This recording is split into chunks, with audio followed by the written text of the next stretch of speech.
কি গরিব কি বড়লোক, মুরগির মাংস আমাদের সকলেরই খুবই প্রিয়। সপ্তাহে একদিন অন্তত মাংস আমাদের বাঙালিদের খাওয়া চাই। তো এখন যা দ্রব্যমূল্য বৃদ্ধির বাজার, খাসির মাংসতে হাত দেওয়া প্রায় অসম্ভব। তো সাধারণ মধ্যবিত্ত বাঙালি বা নিম্ন মধ্যবিত্ত বাঙালি কিন্তু মুরগির মাংসতেই এখন সন্তুষ্ট।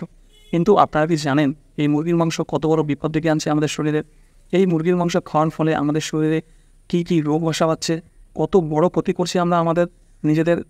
তো আজকে আপনাদেরকে জানাবো, এই যে আমরা পোলট্রি মুরগি খাই, মুরগির মাংস খাই, এই মুরগির মাংস খেলে আমাদের কত বড় ক্ষতি হতে পারে সেই নিয়ে আজকের বিস্তারিত ভিডিওতে আলোচনা করব, জানাবো সম্পূর্ণ তথ্যগুলোই।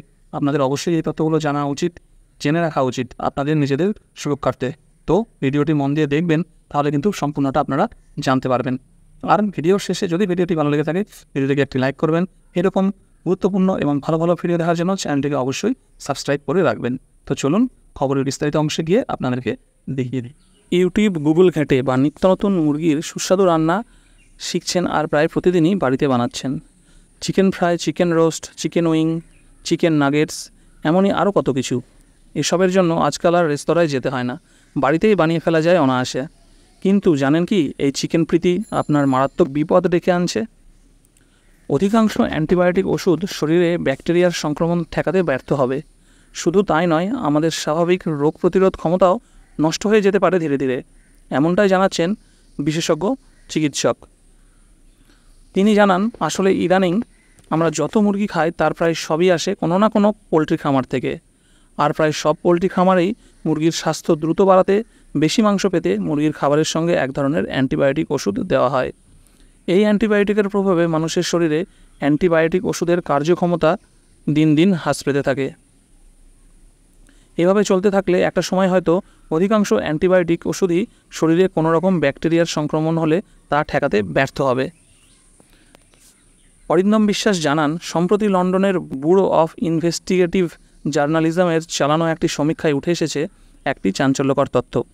এই সমীক্ষার রিপোর্টে বলা হয়েছে, ভারত, ভিয়েতনাম, দক্ষিণ কোরিয়া, রাশিয়ার মতো একাধিক দেশে পোলট্রি খামারে মুরগির খাবারের সঙ্গে উচ্চমাত্রায় কোলিস্টিন নামের একটি অ্যান্টিবায়োটিক ব্যবহার করা হয়। ওই সমীক্ষার রিপোর্ট অনুযায়ী বাজারে উপলব্ধ প্রায় সব প্রক্রিয়াজাত মুরগির মাংসেই উচ্চমাত্রায় কোলিস্টিনের উপস্থিতির প্রমাণ মিলেছে।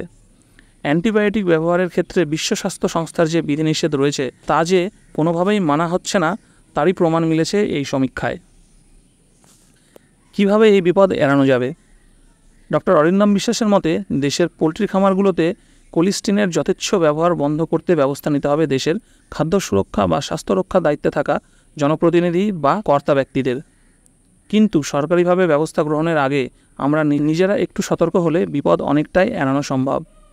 তাই তার পরামর্শ হলো, পোলট্রি বা ব্রয়লারের মুরগি যতটা সম্ভব কম খান, আর যদি খেতেই হয় ভালো করে ফুটিয়ে সেদ্ধ করে খাওয়াই ভালো। তো বন্ধুরা, এই প্রতিবেদন থেকে এটা কিন্তু খুব ভালোভাবেই জানা গেল যে আমরা যারা প্রতিনিয়ত প্রায় যারা সপ্তাহে অনেকেই আছি 2-3 দিন পর্যন্ত মুরগির মাংস খেয়ে থাকি, তো মুরগির মাংস কিন্তু কতটা আমাদের শরীরে ক্ষতি করছে আমাদের অজান্তেই, সেটা কিন্তু আমরা নিজেরাও বুঝতে পারছি না। কারণ এই যে মুরগির মধ্যে যেভাবে অ্যান্টিবায়োটিক প্রয়োগ করা হচ্ছে আর সেগুলো আমাদের শরীরে প্রবেশ করছে এবং আমাদের শরীরে অ্যান্টিবায়োটিকের কার্যক্ষমতা কিন্তু হ্রাস পাচ্ছে। তো এর ফলে ভবিষ্যতে আমাদের যখন কোনো রোগ হবে এবং তার প্রতিরোধের জন্য যখন অ্যান্টিবায়োটিক প্রয়োগ করা হবে, সেই অ্যান্টিবায়োটিক কিন্তু তার যা কার্যক্ষমতা সেই ক্ষমতা অনুযায়ী কিন্তু কাজ করতে পারবে না। তার জন্য ডাক্তারবাবু কিন্তু পরামর্শ এটাই দিয়েছেন যে মুরগির মাংস যদি খেতেই হয় কিন্তু ভালো করে সুসিদ্ধভাবে খাওয়াটাই উচিত। আমরা কিন্তু বেশিরভাগই যারা মুরগি খাই একটু কষা মাংস খেতে ভালোবাসি, ঠিক আছে, তাতে একটু কম সেদ্ধ হয়। তো এইভাবে খাওয়ার থেকে কিন্তু একটু ভালোভাবে সেদ্ধ করে সুসিদ্ধ খাওয়াটাই ভালো। যদিও আমাদের বাস্তব জীবনে সবসময় এগুলো মেনটেন করা সম্ভব হয়ে ওঠে না, তবুও আমাদের উচিত এগুলোকে মেনটেন করা নিজেদের সুস্বাস্থ্য বজায় রাখার জন্য। তো আশা করি বন্ধুরা ভিডিওটি তোমাদের ভালো লেগেছে। ভিডিওটি যদি ভালো লেগে থাকে তাহলে অবশ্যই ভিডিওটিকে একটি লাইক করে দিও এবং চ্যানেলটিকে সাবস্ক্রাইব করে নিও। ততদিন ভালো থেকো, সুস্থ